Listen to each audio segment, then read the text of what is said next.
Bila perlu bulan November ini angkat semua lulusan passing grade tahun 2021 karena uangnya sudah ada. Kita cek aja di daerah. Kalau memang uangnya sudah ada, angkat.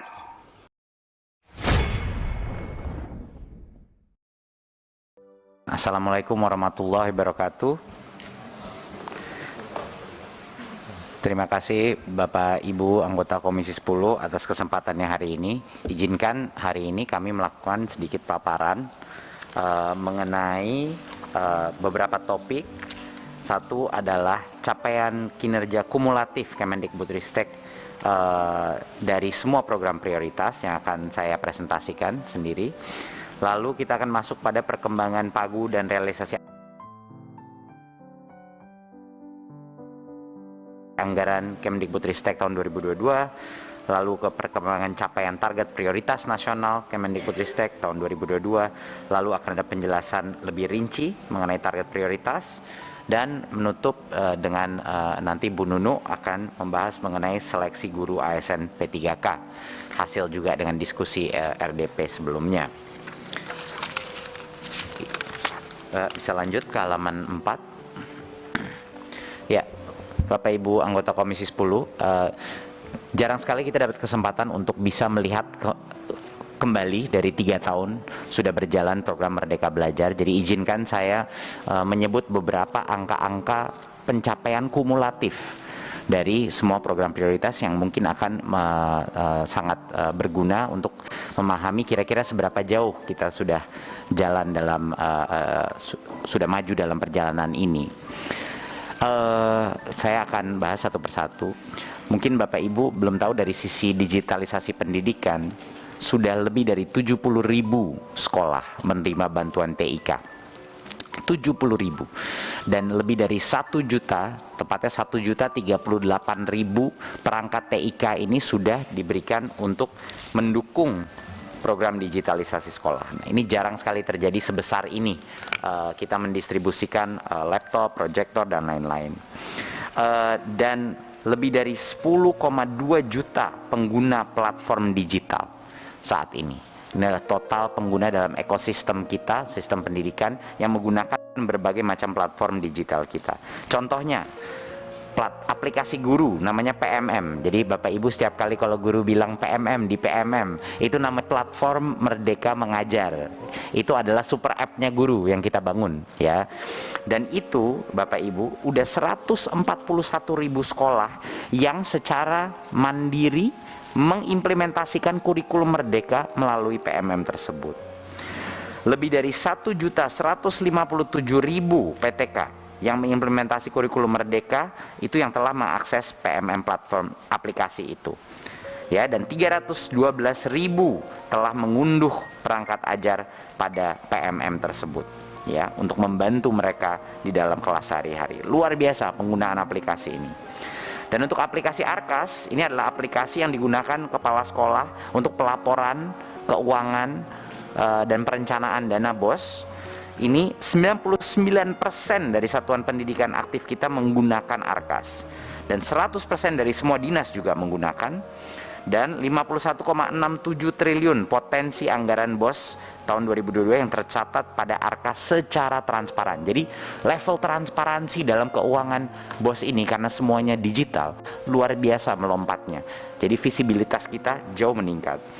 Dan aplikasi Siplah ini adalah e-commerce untuk para sekolah, sehingga sekolah-sekolah di Papua dan Maluku bisa akses kepada produk-produk yang sama seperti sekolah-sekolah di Jakarta dan Yogyakarta dan Surabaya. Ini sudah 204.000 satuan pendidikan yang menggunakan Siplah, dan lebih dari 9,5 triliun telah dibelanjakan melalui platform Siplah ini, ya. Dengan 84.000 penyedia barang dan jasa, banyak sekali dari mereka UMKM, ya, dan 11 juta produk tersedia di Siplah. Dan tentunya aplikasi, ada satu lagi aplikasi untuk komunikasi namanya Tanya Bos, di mana kita punya 11.000 pengunjung aktif terus berpartisipasi menanyakan berbagai macam pertanyaan di Tanya Bos. Berikut. Bapak dan Ibu, kita sekarang sudah 508 kabupaten kota dari total 514 yang telah berpartisipasi dalam program sekolah penggerak kita. Ada total di Indonesia 14.233 sekolah yang sudah berpartisipasi sebagai sekolah penggerak. Ini adalah menjadi mercusuar perubahan di masing-masing daerah, dan ini termasuk daerah-daerah 3T, ya. Dan untuk implementasi kurikulum merdeka ini angka yang cukup dahsyat. 144.000 ini sekolah sudah terdaftar untuk mengimplementasikan kurikulum merdeka tanpa dipaksa oleh pemerintah pusat. Ini adalah voluntary. Kecepatan keinginan perubahan ternyata luar biasa, mengejutkan buat kami juga di Kemdikbudristek. Ternyata begitu banyaknya sekolah-sekolah kita yang ingin melaksanakan kurikulum yang baru, yang lebih fleksibel. Dan 1.820.000 PTK terdaftar untuk mengimplementasikan kurikulum merdeka. Saat ini sudah ada 57.000 guru penggerak, guru-guru kita yang dilatih selama 6-9 bulan jiwa kepemimpinannya untuk melakukan perubahan. Ini adalah guru-guru yang akan mendorong perubahan dan akan diprioritaskan untuk menjadi kepala sekolah dan pengawas di masing-masing. Ini yang akan terus meneruskan gerakan Merdeka Belajar, ya. Dan ada 2,3 juta jumlah guru yang melakukan pelatihan mandiri, dan 90.000 guru mengikuti PPG, dan 327.000 guru honorer menjadi P3K dan mendapat formasi. Saya ulang sekali lagi, 327.851 guru honorer sudah menjadi P3K, dan tentunya akhir tahun ini itu angka akan semakin besar, mungkin double dari angka itu. Nanti Ibu Nunu akan menjelaskan. Mungkin Bapak Ibu juga belum mengetahui, karena kami jarang mungkin menyebut ini program, karena baru saja meluncur dengan skala yang masif. Program literasi baru kita yang berfokus juga kepada daerah-daerah 3T dan daerah-daerah yang hasil AN-nya itu rendah, itu adalah namanya program literasi. Kita memilih buku-buku bacaan, bukan buku paket, bukan buku yang disenangi oleh orang dewasa, buku yang disenangi oleh anak-anak. 16 juta lebih eksemplar buku sudah terdistribusi untuk meningkatkan tingkat literasi dan mengejar ketertinggalan kita di 14.500 SD dan 5.900 PAUD. 5.900 PAUD. Dan untuk akreditasi dan asesmen nasional, 128.000 satuan pendidik sudah formal diakreditasi, dan 54.000 program satuan PAUD dan PNF diakreditasi, ya. 283.000 lebih satuan pendidikan melaksanakan AN di tahun 2021 fully online, dan 277.000 satuan pendidik melaksanakan AN di tahun 2022, ya, dengan relatif lancar. Untuk yang terakhir adalah mengenai yang pendidikan tinggi, ya, 2 poin. 456.000 mahasiswa sudah keluar dari kampus, seperti tadi teman-teman kita dari MBKM. Tolong salam, ya. Teman-teman kita di sini ada 456.000 mahasiswa yang sudah keluar dari kampus dan mendapatkan SKS untuk pengalaman dia di luar kampus. Bapak Ibu, dari 456.000 ini yang dikelola oleh Kemendikbudristek itu hanya sekitar 140.000. Sisanya itu adalah perguruan tinggi kita secara mandiri mendorong program-program MBKM sendiri. Luar biasa. Universitas-universitas sudah mengambil alih kementerian, melebihi kementerian dari jumlah program dan jumlah mahasiswa yang dikirim keluar kampus untuk mendapatkan full credit. Berkat program matching fund kita dan platform digital Kedaireka, 1,24 triliun dana padanan dari industri sudah masuk diinjeksi kepada perguruan tinggi kita. 1,24 triliun. Ini adalah program insentif tersukses yang pernah dilakukan Kemendikbudristek. Belum pernah ada yang sesukses ini untuk menarik sektor swasta berinvestasi dalam research, inovasi, program di perguruan tinggi, ya. Lalu banyak program studi juga yang sudah diakreditasi, ya, dan banyak juga mahasiswa menerima beasiswa. Nah, untuk vokasi ada beberapa angka, saya nggak akan mention semuanya, tapi beberapa yang highlight saja. Saat ini 1.400 SMK sudah melaksanakan program SMK Pusat Keunggulan. Nah, ini untuk perspektif saja, kelihatannya angka itu kecil kalau kita membayangkan ada sekitar 14.000 SMK. Tetapi 1.400 SMK yang menjadi pusat keunggulan itu mewakili 2,8 juta siswa, yaitu 27,5% total populasi anak SMK di Indonesia. Jadi bayangkan Bapak Ibu, sekarang ini program SMK Pusat Keunggulan kita sudah menyentuh 27,5% dari seluruh anak SMK se-Indonesia. Ya. Dan 439 miliar adalah investasi industri yang berhasil ditarik dari industri untuk mendukung SMK Pusat Keunggulan ini. Berlomba-lomba industri mengeluarkan anggaran dan kapital untuk mendukung SMK Pusat Keunggulan kita. Ya. Halaman berikutnya. Lebih cepat. Untuk BOS, kabar yang sangat gembira seperti kita ketahui semua, penyaluran dana BOS sekarang sudah 100% langsung ke rekening satuan pendidikan. Tetapi yang mungkin Bapak Ibu belum tahu adalah seberapa persen pengurangan keterlambatan itu. Keterlambatan yang sebelumnya terjadi itu turun sebesar 32%. 3 minggu lebih cepat rata-rata. Ada yang bahkan bulanan lebih cepat. Dan salur langsung BOP dana BOP PAUD dan kesetaraan ini mengurangi keterlambatan 1 bulan lebih cepat. Ya.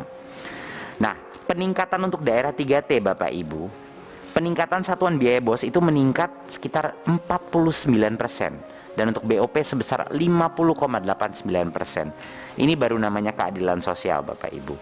Dan sekarang 100% dari Pemda setelah melakukan BIMTEK perencanaan berbasis data. Untuk pertama kalinya Pemda-Pemda kita latih untuk melihat hasil asesmen nasional, membuat perencanaan berbasis data. Dan hampir 64% dari seluruh sekolah di Indonesia telah mengunduh rapor pendidikan, menganalisanya, ya, dan menggunakannya. Untuk pembiayaan pendidikan, 10.000 lebih mahasiswa menerima bantuan ADEM, hampir 18 juta mahasiswa mendapat bantuan siswa mendapat bantuan PIP, dan 780.000 mahasiswa mendapat bantuan KIP di tahun 2022. Ya. Dan untuk pemajuan kebudayaan, kita sudah menetapkan 462 cagar budaya, 718 warisan budaya tak benda, dan 447 event nilai budaya yang dikembangkan dan dimanfaatkan. Saya kembali melaporkan pelaksanaan seleksi ASN Guru P3K. Dalam kesempatan ini saya ingin menyampaikan membagi dalam 2 hal. Yang pertama, laporan pelaksanaan seleksi Guru ASN P3K tahun 2021. Yang kedua terkait dengan pelaksanaan seleksi ASN P3K tahun 2022. Nah, pada bagian yang pertama, kami laporkan bahwa seleksi ASN P3K tahun 2021 sudah mendapatkan hasilnya. Dari 506.252 formasi yang dibuka pada tahun 2021, mendapatkan guru lulus dan dapat formasi sebesar 293.860, dan masih menyisakan 193.954 guru yang saat itu melewati nilai ambang batas yang sudah ditetapkan. Terkait dengan hal ini, kembali saya laporkan bahwa di slide berikutnya kami sampaikan terkait dengan lulusan tahun 2021. Dari yang sudah dinyatakan lulus, masih ada 7,3% guru ASN P3K yang belum diangkat oleh pemerintah. Data terkait detail data ini sudah kami laporkan pada rapat dengar pendapat pada tanggal 3 November yang lalu. Dari data 7,3% ini, perinciannya adalah 15.415-nya atau 5,2%-nya sebenarnya telah terbit nomor induk P3K-nya, namun masih menunggu pengangkatan dari Pemda. Sedangkan 5.312-nya atau 1,8%-nya dalam proses verifikasi validasi berkas untuk penerbitan NI P3K. Dan 616-nya dinyatakan berkas tidak lengkap atau mengundurkan diri dan tidak memenuhi syarat dalam seleksi ASN P3K tahun 2021. Jadi detail masing-masing dari 7,3% sudah kami sampaikan pada rapat dengar pendapat sebelumnya. Selanjutnya kami laporkan untuk perkembangan seleksi guru ASN P3K tahun 2022. Bapak Ibu yang saya hormati, seleksi guru ASN P3K tahun 2022 ini menggunakan mekanisme yang berbeda dari tahun sebelumnya. Seleksi guru ASN P3K ini tahun ini menggunakan 3 mekanisme seleksi dan memprioritaskan guru lulus passing grade untuk mendapatkan formasi. 3 mekanisme sebagaimana yang diatur dalam Permen PAN RB nomor 40 tahun 2020, nomor 20 tahun 2022. Ada 3 mekanisme. Yang pertama adalah seleksi penempatan guru lulus passing grade, di mana penempatan ini menggunakan nilai seleksi tahun 2021, diprioritaskan ditempatkan di tugas masing-masing. Jika tidak tersedia, ditempatkan di satuan pendidikan yang membutuhkan. Yang membutuhkan artinya yang tidak ada guru non-ASN di sekolah tersebut. Peserta untuk seleksi penempatan ini adalah yang termasuk lolos passing grade tahun 2021, terdiri dari guru THK 2, guru honorer di sekolah negeri, lulusan PPG, dan guru swasta. Dalam Permen PAN disebutkan memang jika masih tersedia formasi baru dibuka seleksi observasi atau penilaian kesesuaian, yang mana seleksi ini dilakukan dengan mempertimbangkan dimensi kompetensi profesional, pedagogik, sosial, dan kepribadian. Yang menjadi peserta seleksi mekanisme yang kedua ini adalah guru THK 2 dan guru honorer di sekolah negeri yang terdaftar di data pokok pendidikan minimal 3 tahun. Dan jika memang masih tersedia formasi, baru dibuka menggunakan seleksi tes, yang mana seleksi ini dilakukan dengan mempertimbangkan sama dimensi teknis, kompetensi manajerial, dan sosiokultural. Pola tesnya sama dengan yang dilakukan di tahun 2021. Siapa saja yang bisa mengikuti mekanisme ketiga ini adalah guru honorer di sekolah negeri yang mempunyai masa pengabdian kurang dari 3 tahun, yang terdaftar di data pokok pendidikan, kemudian lulusan PPG, dan guru swasta yang terdaftar di data pokok pendidikan dan atas seizin yayasan. Bapak Ibu yang kami hormati, dari 3 mekanisme ini kami sampaikan pada slide berikutnya. Setelah kami melakukan berbagai kegiatan yang melibatkan pemerintah daerah dan unsur-unsur yang ditugaskan, sampai dengan saat ini pemerintah daerah hanya mengajukan formasi sebanyak 319.618 atau baru 40,9% dari total kebutuhan formasi tahun 2022. Di dalam layar kami gambarkan bahwa kebutuhan sebenarnya adalah 781.844 sebagaimana digambarkan dalam grafik tersebut. Dan sesuai usulan yang sudah kami dapatkan sebelum kami melakukan pendekatan dengan Pemda itu sebesar 17% saja dari total kebutuhan, yaitu 131.239. Lalu beberapa kali kami melakukan rapat koordinasi mengundang seluruh Pemda di seluruh Indonesia sehingga terjadi peningkatan jumlah sebesar 24% dari usulan sebelumnya. Namun demikian peningkatan ini pun masih jauh dari kebutuhan yang sebenarnya, yang mana formasi akhir pada saat ini adalah 319.618 atau 41% dari total kebutuhan. Kami laporkan Pak Fikri pada saat RDP, kami laporkan Brebes menarik usulannya, namun berbagai pendekatan yang sudah dilakukan, bupatinya langsung datang ke Menpan dan PKN, formasi 517 itu dikembalikan lagi, alhamdulillah, sehingga laporan pada saat RDP itu berdampak pada Pemda kembali mengusulkan kembali karena ada informasi yang didengar oleh guru dan guru kemudian melakukan advokasi kepada Pemda dan saya mendampingi Bupati Kabupaten Brebes sehingga formasi tersebut kembali, alhamdulillah. Memang ini luar biasa. Akibat RDP. Iya, betul. Selanjutnya kami laporkan di slide berikutnya, Bapak Ibu yang saya hormati. Ini adalah perincian jumlah formasi untuk total formasi tahun 2022, yaitu 319.618. Formasi ini terdiri dari yang dapat kami sampaikan bahwa formasi yang mendapatkan notifikasi bahwa guru tersebut mendapatkan formasi adalah 127.186. Yaitu guru atau disebut dengan prioritas 1, yaitu guru lolos passing grade tahun 2021. Nah, kami laporkan bahwa untuk P1 ini terkunci pada jabatan atau formasi passing grade-nya. Artinya jika tahun ini belum mendapatkan formasi, passing grade itu masih di bawah sampai tahun depan hingga yang bersangkutan mendapatkan formasi pada jabatan yang dilamar tahun 2021. Ini kami sampaikan karena banyak guru yang mempunyai persepsi berbeda terkait dengan hal ini. Jika tahun ini dia tidak mendapatkan formasi, maka PG-nya hilang. Ini kami laporkan kembali.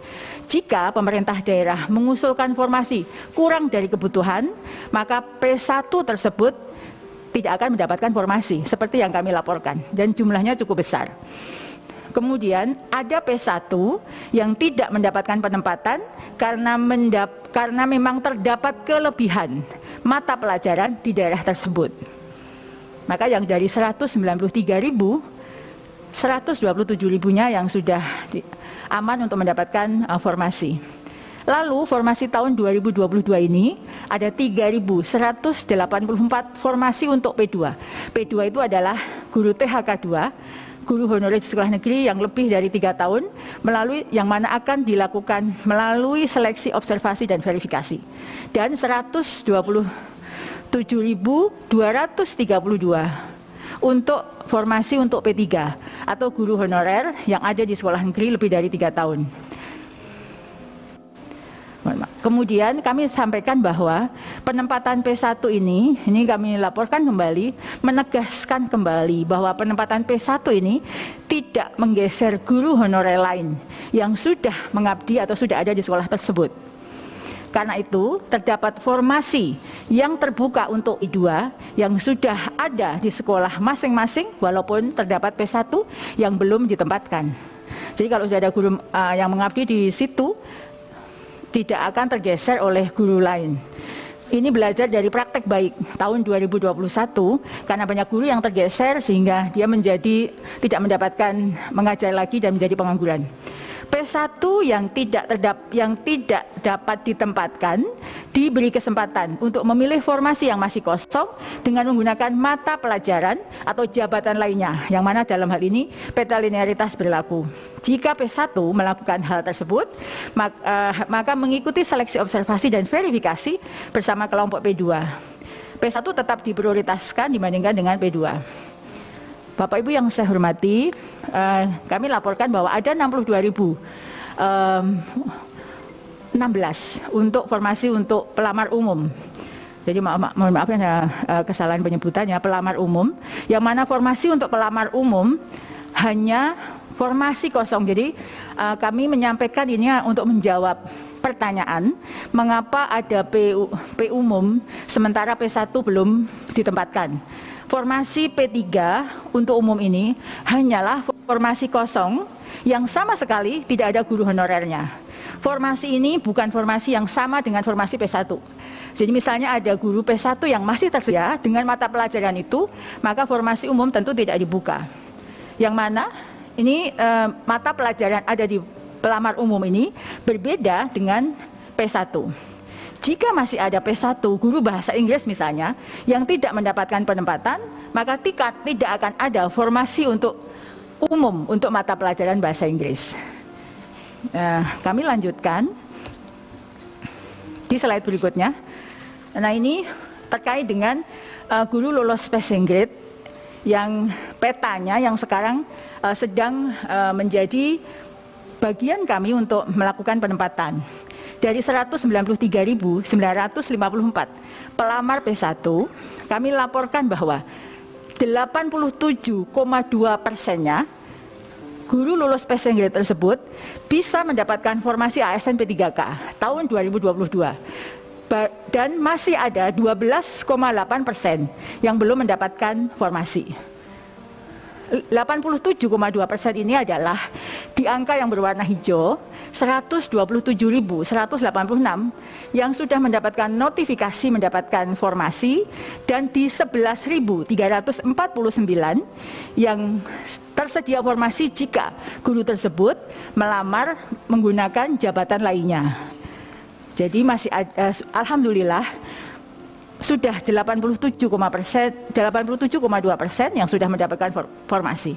Dan yang sisanya tersebut kami laporkan bahwa 41.000-nya adalah sebenarnya ada kebutuhan namun belum dibuka formasinya oleh Pemda terkait. Dan 13.527-nya adalah memang tidak tersedia formasi karena mata pelajaran yang dimiliki oleh guru tersebut memang berlebih.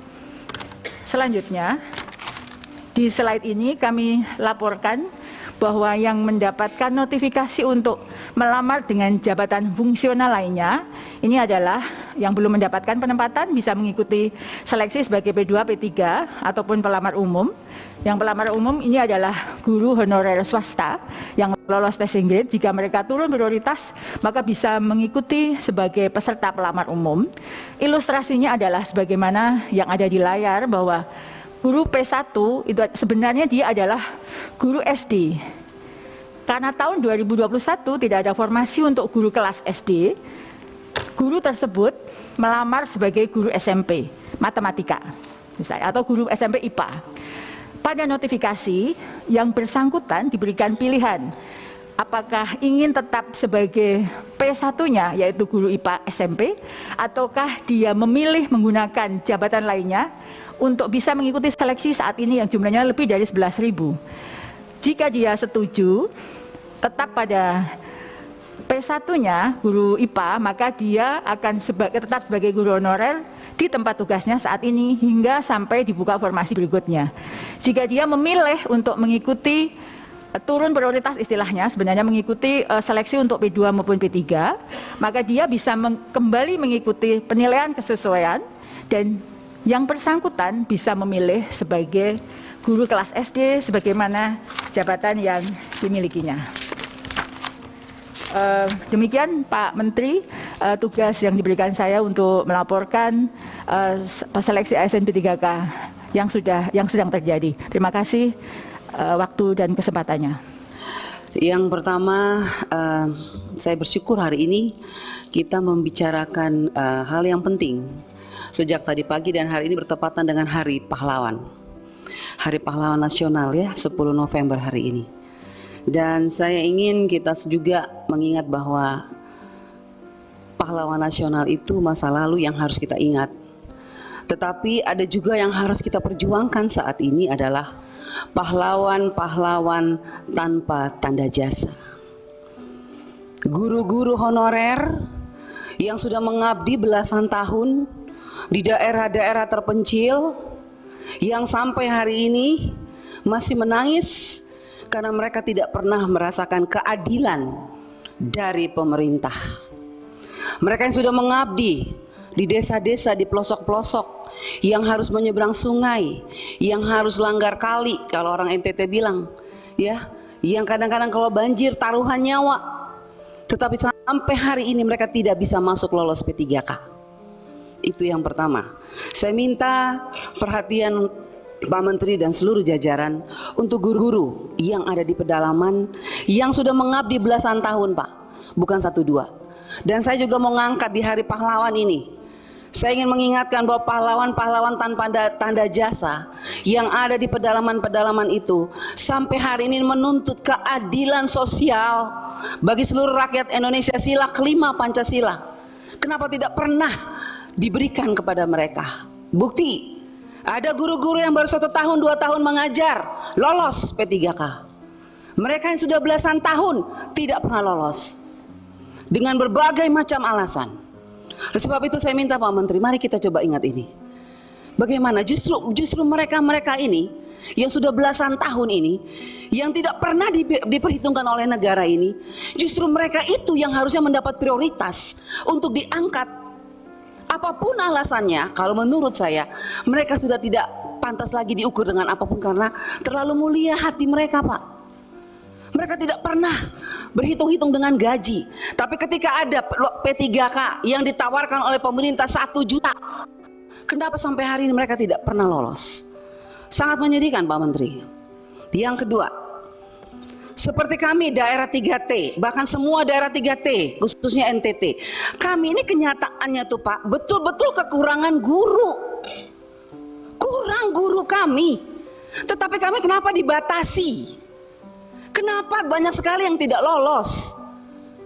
Ada formasi dari kepala daerah, tapi yang datang, saya sudah kemarin reses ke beberapa kabupaten, kepala daerah mengatakan kami mintanya lain, formasinya lain, diberikan oleh pusat lain, Bu Anita. Contoh, di Timur Tengah Selatan, banyak sekali mayoritas kami Kristen, Pak. Formasinya guru Kristen, tapi yang dikasih guru agama Islam. Akhirnya guru itu tidak diberi jam pelajaran, 0 pelajaran, tidak dibayar. Tetapi dana daunya sudah dihitung masuk ke APBD. Akhirnya anggaran itu saya tanya dipakai untuk apa Pak Bupati?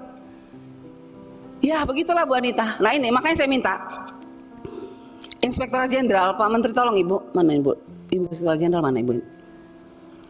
Ini kita tolong lihat deh ya. Ini ada beberapa daerah yang dana daunya sudah ditransfer. Bu Sekjen, Pak Menteri saya masih bicara. Jadi ada beberapa daerah yang dana daunya itu sudah ditransfer ke APBD dan sudah jelas angkanya itu saya lihat untuk P3K, tetapi tidak diangkat oleh Pemdanya. Formasinya ditutup sampai hari ini. Contoh di Kabupaten Kupang, Nusa Tenggara Timur, Kota Kupang di Nusa Tenggara Timur Pak, Kota Kupang ibu kota provinsi saja 400 tenaga P3K yang kategori 1 itu, yang P1 itu 2021 Pak. Sampai hari ini sudah terima SK tapi tidak diangkat. Saya mau tanya Pak, ini mana Ibu Nunu? Setelah SK, sebelum SK ada nomor induk katanya. Setelah itu SK, harusnya kan mereka diangkat. Tapi sampai hari ini Bu, mereka tidak diangkat. Dan saya lihat, saya ikutin terus perkembangannya. Kenapa tidak diangkat? Uangnya sudah ada. Bahkan sekarang 2023 ditambah lagi anggarannya. Saya bingung ini. Ini prinsip penganggaran P3K yang ditransfer dari Menteri Keuangan ke daerah tuh pakai prinsip yang mana ya? SK dulu baru ditransfer uangnya, artinya kalau sudah ada SK berarti mereka harus diangkat. Tapi kok ini sudah ada SK alasannya NIK, padahal NIK itu dasar pembuatan SK. Ini pemerintah daerah bolak-balik ini. Saya minta tolong nanti Ibu Inspektur Jenderal kita apabila perlu Pak Menteri dan Bu Nunu, kalau tadi saya senang sekali Bu Nunu bilang ada kenaikan 42% setelah rakor. Coba Bu, sekarang saya ajak nih kementerian kita rakor di daerah. Ya, jadi jangan hanya kementerian rakor dengan para bupati, gubernur di daerah selesai. Guru-guru honorer tidak tahu di bawah. Saya mengajak Pak, mari Bapak Ibu yang ngurusin P3K, kita rakor di daerah. Dudukan kami anggota DPR RI dengan bupati dan gubernur dan panitia seleksi nasional. Kita pengen tahu sebetulnya persoalannya di mana. Orang anggarannya ada, tapi kenapa pemerintah daerah tidak mau angkat? Alasannya apa? Dana dau kurang. Setelah kita lihat daunya nggak kurang, berlebihan malah. Nah ini persoalan. Jadi saya minta ini Bu, contoh ya Kota Kupang, Kabupaten Kupang, kita segera turun kita lihat. Mereka tuh sangat gelisah saat ini karena apa? Lulusan-lulusan yang passing grade 2001 nih kita bilang. Padahal sekarang kita sudah mau tentukan anggaran 2022, 2023, tapi 2001 belum selesai. Selesaikan dulu 2021. Lolos passing grade sangat banyak, tapi dicuekin oleh daerah. Pertanyaan saya kepada Pak Menteri, Anda sebagai Menteri Pendidikan yang punya guru, tenaga honorer yang kita tahu bahwa NTT itu sangat membutuhkan tenaga guru. Persoalannya Pak Menteri kok diam aja ya? Minta maaf Pak Menteri. Kalau menurut saya Anda hanya diam, Anda hanya sibuk urusan secara nasional. Lihat dong ke daerah. Ini banyak guru-guru yang lulus passing grade Pak menangis. Karena apalagi Bu, mereka dengar katanya tanggal 13 ini ditutup ya Bu Nunu ya. Ditutup. Mereka bilang Ibu kalau sudah ditutup maka nasib kami seperti apa? Kami harus tunggu tahun depan lagi. Kalau daftar tahun depan lagi turun dari P1 ke P2 lagi. Padahal mereka lulus sekarang nih. Nah, jadi saya minta tolong Pak, kalau bisa untuk kita selesaikan masalah di daerah, saya minta untuk tanggal pendaftaran yang batas tanggal pendaftaran pendataan ini tanggal 13, saya minta diperpanjang. Kita selesaikan masalah, kita jangan lompat nggak jelas Pak. Saya minta diperpanjang, bila perlu Bu pimpinan, melalui pimpinan, saya minta Bu kita harus undang tuh Panselnas tuh. Duduk Bu, kita bicara bagaimana sih mereka transfer uang. Kok enak sekali bupati, gubernur dan segala macam. Kalau kita undang susah sekali mereka, tapi itu uang negara, uang pusat yang harus kita awasi untuk tenaga P3K yang kita perjuangkan di sini. Kita capek berteriak di sini, mereka menangis di sana. Siapa yang diuntungkan di sini? Harusnya yang diuntungkan adalah guru-guru honorer, bukan pemerintah daerah atau siapapun yang terlibat di dalamnya. Oleh sebab itu saya mohon Ibu pimpinan, kita harus segera panggil tuh Panselnas, panggil tuh BNPAN RB, Menteri Keuangan. Apa dasarnya mereka transfer? Sekarang mau saya dengar Bu, sudah ini awal tahun ini ditransfer lagi untuk P3K, tapi diangkat-angkat enggak. Terus uang ini untuk siapa? Terus siapa yang mengawasi uang ini? Terus tangisan air mata P3K yang sudah lolos passing grade, siapa yang harus menghapus air mata mereka itu siapa? Kalau bukan kita sebagai wakil rakyat, kalau bukan Anda sebagai menteri, siapa? Hanya kita yang bisa. Jadi mari Bapak Menteri, saya minta kita bergandengan tangan, kita hadapi persoalan ini bersama.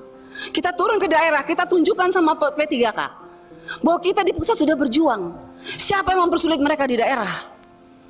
Kalau memang bupati mengatakan dana daunnya kurang, suruh mereka buka. Berapa kebutuhan mereka setiap tahun? Ada tambahan atau tidak? Kalau ada tambahan ya itu untuk P3K. Apalagi sekarang P3K untuk 2023 dananya dikunci. Walaupun kuncinya terlambat. Karena 2021 itu tidak terkunci. Ini penting Bapak Ibu. Jadi sebetulnya yang kita ngomong dari tadi ini persoalan sudah ada Bu. Uangnya sudah ada di daerah. Cuman persoalannya kepala daerah tidak mau angkat. Alasannya dana daun kurang. Coba hitung, saya sudah hitung.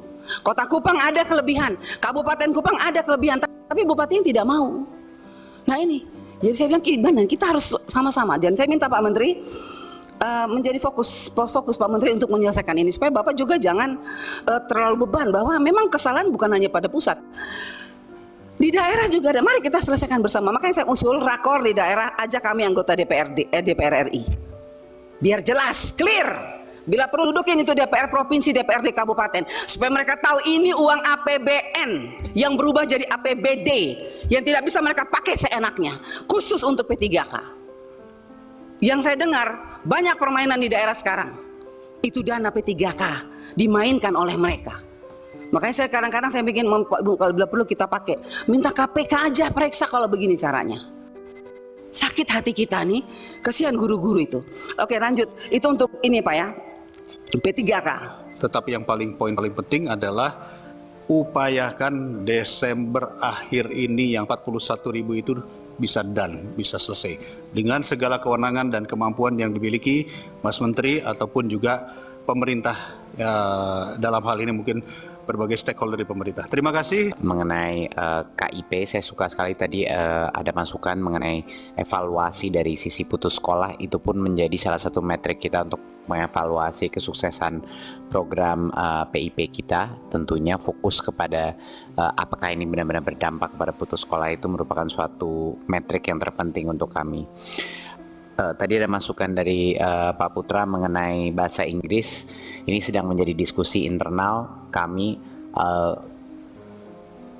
Kalau saya bisa pilih mungkin satu hal yang sudah pasti akan menguntungkan anak di masa depan, itu adalah bahasa Inggris, Pak Putra. Itu benar-benar nggak ada ruginya ya.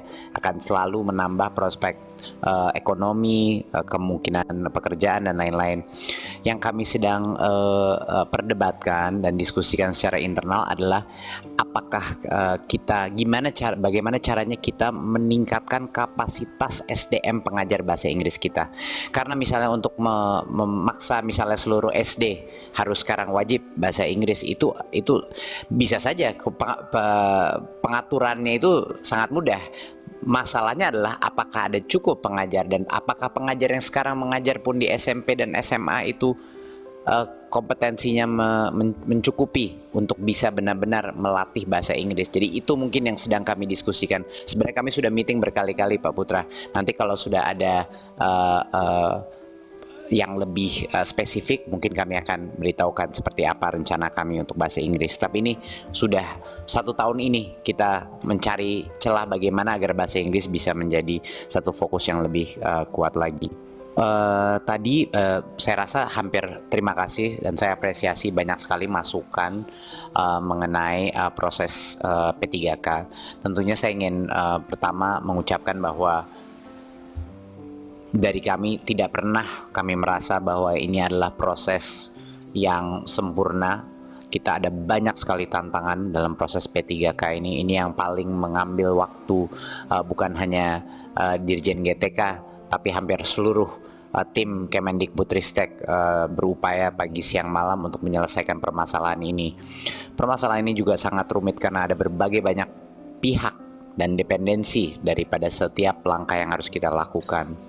Harapan besar saya adalah bahwa kita semua bersabar dan beroptimis, karena dengan segala kegaduhan yang ada dan proses yang sudah terjadi, dan saya mengerti pasti banyak yang juga masih kecewa di luar, tetapi kenyataannya sampai akhir ini hampir 600.000 guru honorer akan menjadi P3K yang sudah menerima formasi, dan mayoritas daripada itu akan menerima gajinya.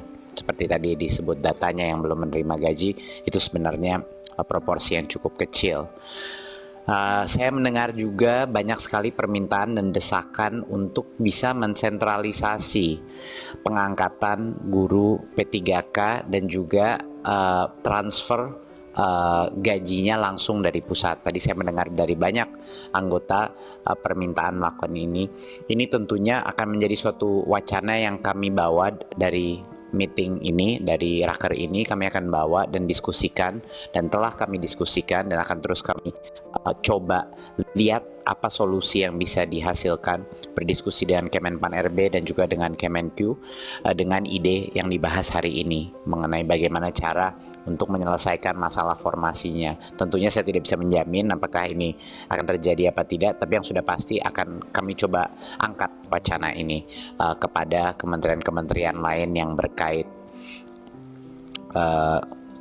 Memang permasalahan utama saya sama Bu Anita sama-sama frustrasi pada saat turun ke berbagai macam daerah, suka bingung padahal sudah menjelaskan berkali-kali bahwa bukan hanya anggaran itu sudah dipagu, tapi banyak Pemda mungkin yang belum sadar bahwa kalau anggaran itu tidak digunakan, itu akan diasumsi bergilir ke tahun berikutnya.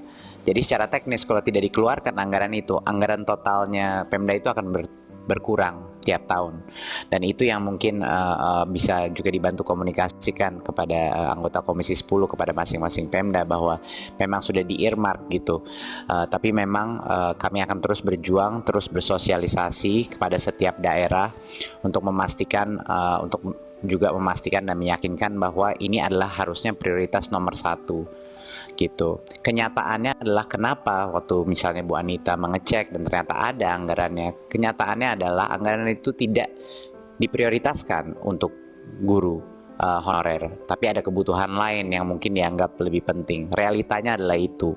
Jadi itu yang mungkin harus kita bantu bersama-sama gotong royong menekan kepada Pemda bahwa prioritas nomor 1 adalah pendidikan, dan prioritas nomor 1 di pendidikan adalah guru-guru honorer yang sekarang belum menerima nafkah yang layak. Jadi itu mungkin poin besarnya. Tentunya seperti yang Bu Nunu sudah presentasikan, semua isu-isu seperti guru tidak menyerobot guru lain di sekolah tempatnya, itu semuanya adalah alasan kenapa ini makan waktu. Komitmen kami adalah ini akan mayoritas daripada isu ini akan selesai sampai dengan akhir 2024. Kami akan usahakan apa yang kita bisa selesaikan di tahun ini, tetapi ini adalah proses yang terus berjalan Bapak Ibu. Jadi mohon bersabar. Memang nggak akan semua yang puas di tahun ini, tapi tahun depan lebih banyak lagi yang puas, lebih sedikit lagi yang tidak puas. Tahun berikutnya akan sangat sedikit yang tidak puas dan lebih banyak yang puas. Jadi itu adalah proses, dan kami mohon kesabaran dari semua pihak untuk kami melakukan ini. Karena belum pernah ini terjadi sebesar ini dan sebanyak ini yang menjadi P3K. Dalam berpuluh-puluh tahun belum pernah. Jadi ini adalah suatu hal yang memang mungkin kerepotan inilah yang harus kita lalui untuk bisa menyelesaikan masalah ini. Masalahnya sekarang yang kita lihat di daerah itu, anggarannya sudah ada. Nah sekarang yang saya minta Pak Menteri yang lulus passing grade, yang 2021 yang sudah lulus tinggal diangkat ini Pak. Kan uangnya sudah ada itu. Makanya tadi saya dorong, ayo kita dorong sama-sama Pemda angkat. Bila perlu bulan November ini angkat semua lulusan passing grade tahun 2021 karena uangnya sudah ada. Kita cek aja di daerah. Kalau memang uangnya sudah ada, angkat. Terima kasih, saya rasa itu dulu yang bisa kami sampaikan pada saat ini.